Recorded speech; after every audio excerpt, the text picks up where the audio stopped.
Monsieur Pelva, c'est à vous pour votre question. Merci Monsieur le Président, Monsieur le Ministre. Ma question porte sur les dérives constatées dans certaines communautés des gens du voyage.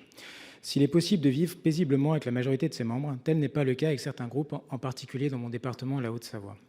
De nombreux élus font état d'incivilités incessantes, qu'il s'agisse d'une malpropreté telle qu'elle en devient dangereuse pour la salubrité publique, d'insultes ou de dégradation des aires d'accueil et terrains où ils s'installent illégalement.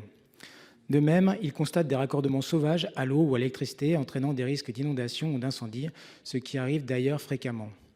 Ils rapportent des scènes irréalistes avec des groupes qui s'installent devant des commerces et entravent l'activité économique des communes, ou encore devant des écoles avec des individus qui défectent en extérieur à la vue des enfants. Certains maires en sont même venus à fermer leurs écoles ou reporter des rentrées scolaires. Ces groupes de gens du voyage ne sont jamais en contact avec le reste de la société. Les enfants ne sont pas scolarisés et des fillettes qui devraient encore être au collège ou au lycée deviennent mères et contribuent à une augmentation exponentielle de leur population. Les délits sont monnaie courante. Outre ceux déjà cités précédemment, on dénombre notamment des vols et cambriolages, des détentions illégales d'armes, du travail dissimulé, du braconnage, et la liste est sans fin. Ces comportements interviennent en toute impunité, ces groupes devenant tellement importants et menaçants qu'il est dangereux pour les maires, la police et même la gendarmerie d'intervenir. L'obligation de respecter en toutes circonstances le sacro-saint schéma départemental d'accueil pour pouvoir les expulser ne fait en outre que renforcer leur sentiment d'impunité.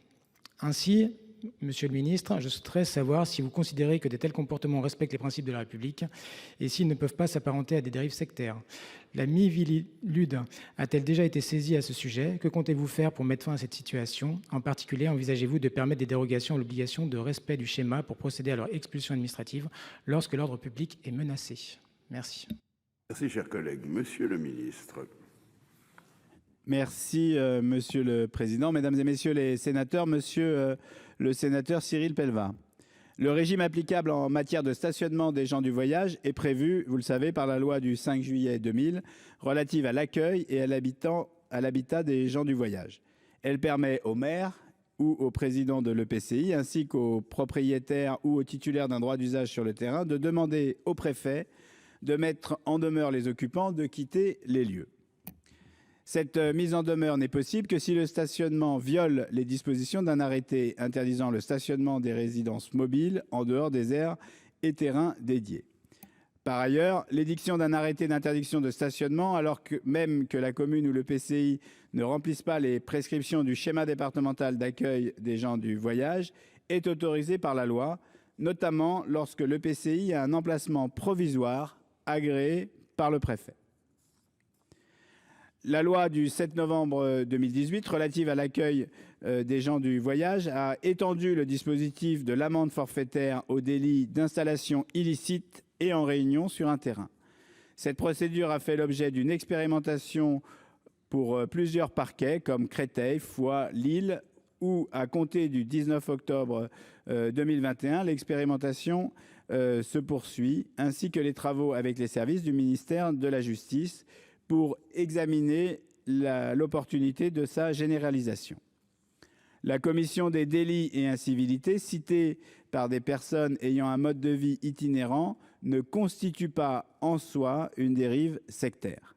Par contre, il appartient aux maires qui constateraient de telles dérives de solliciter, le cas échéant, la mission interministérielle de vigilance et de lutte contre les dérives sectaires, la Miviludes, comme vous avez cité, pour une évaluation de la situation en lien avec le préfet et en cas de confirmation, saisir le procureur de la République.